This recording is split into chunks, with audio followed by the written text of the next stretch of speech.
குழந்தை வந்து பார்த்தீங்கன்னா, அழறப்பலாம் தாய்ப்பால் குடுத்துட்டே இருக்கணும் அப்டி சொல்லுவாங்க. அது முற்றிலும் வந்து பார்த்தீங்கன்னா, ஒரு தவறான மிஸ்கன்செப்ஷன்.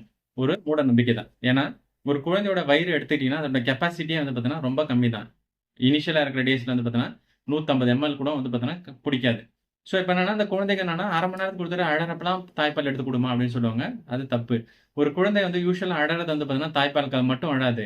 இப்ப நீங்க போட்டிருக்க வந்து ட்ரெஸ் புடிக்கலன்னா அழும். இருக்கிற என்வைரன்மென்ட் பிடிக்கலனா அழும். லைட் அதிகமா இருந்தா அழும். கொசு கடிச்சா அழும். வேர்த்தா அழும். ஸோ, பெரும்பாலும் வந்து இந்த காரணங்களால தான் அழுவுறது குழந்தை. இல்லன்னா வந்து கையில வச்சு நடக்கணும்னு அழும்.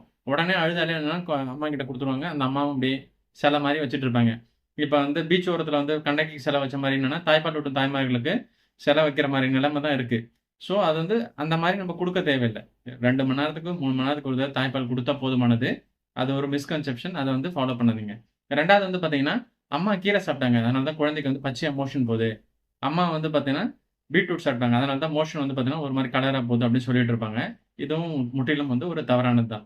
நார்மலாவே இத வந்து இந்த 4 மில்க் சிண்ட்ரோம் இத பத்தி நம்ம தெளிவா ஒரு வீடியோல போட்டிருக்கோம். அந்த சுகர் கன்டென்ட் வந்து நெறைய லோட் அதிகமா போறதால குழந்தைகள் மோஷன் வந்து பச்சையா போகலாம். 3வது வந்து அம்மாவுக்கு சளி, காய்ச்சல்லாம் வந்தா எந்த மருந்தும் குடுக்கக்கூடாது. அது குழந்தைய பாதிச்சிடும்.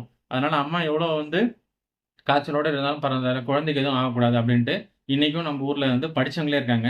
அது ஒரு முட்டாள்தனம். ஏன்னா, அம்மாக்கள் வந்து பார்த்தீங்கன்னா, நம்ம நார்மலா கன்சியூம் பண்ற ட்ரக்ஸ் எல்லாமே வந்து தாய்ப்பால் குடுக்குற நேரத்தில கன்சியூம் பண்ணிக்கலாம். நம்ம நார்மலா சிம்பிளான ஆன்டிபயோட்டிக்ஸ், அதுக்கப்புறம் வந்து பார்த்தீங்கன்னா, காய்ச்சலுக்கு யூஸ் பண்ற பாராசிட்டமால் தாராளமா நீங்க யூஸ் பண்ணலாம்.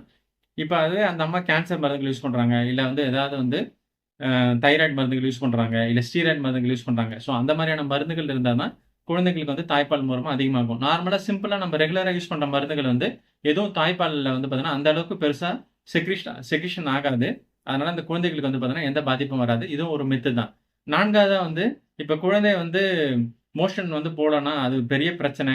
நீங்க சரியா தாய்ப்பால் குடுக்கல. அதனால வந்து என்னன்னா, இன்னமும் வந்து இந்த வெத்தல காம்பு வைக்கிறது, குச்சி வைக்கிறது, அந்த மாரி ஸ்டிமுலேஷன் டெக்னிக்லாம் வந்து ஃபாலோ பண்றாங்க. இதுவும் ஒரு ஆபத்தான விஷயம் தான். ஒரு தாய்ப்பால் குடிச்சிட்டு இருக்க குழந்தை வந்து பார்த்தீங்கன்னா, ஒரு நாளைக்கே கூட 5 டைம் மோஷன் போலாம்.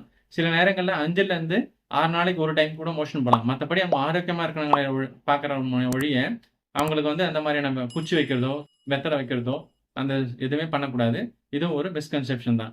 அண்ட் 5வதா வந்து என்னன்னா, குழந்தைய குளிக்க வைக்கும்போது பார்த்தீங்கன்னா, அவங்க மூக்க வந்து பார்த்தீங்கன்னா நீவி விடுறது, மூக்குல ஊதுறது, கை விட்டு சளி எடுக்கிறது. ஸோ இந்த மாரியான விஷயங்கள்லாம் பண்றாங்க நெறைய பேரு. அதுவும் இந்த சீசன் வந்து பார்த்தீங்கன்னா, ஃப்ளூ சீசன். இப்ப நீங்க அத பண்ணீங்கன்னா, குழந்தை ரிப்பீட்டடா இன்ஃபெக்ஷன் வந்து பார்த்தீங்கன்னா, நிமோனியா சளி, செப்சிஸ் தொந்தரவுகள் வந்து வரதுக்கான வாய்ப்புகள் உண்டு. அந்த மாரியான எந்த விஷயமும் பண்ணாங்க. நார்மலா வந்து குளிக்க வைங்க.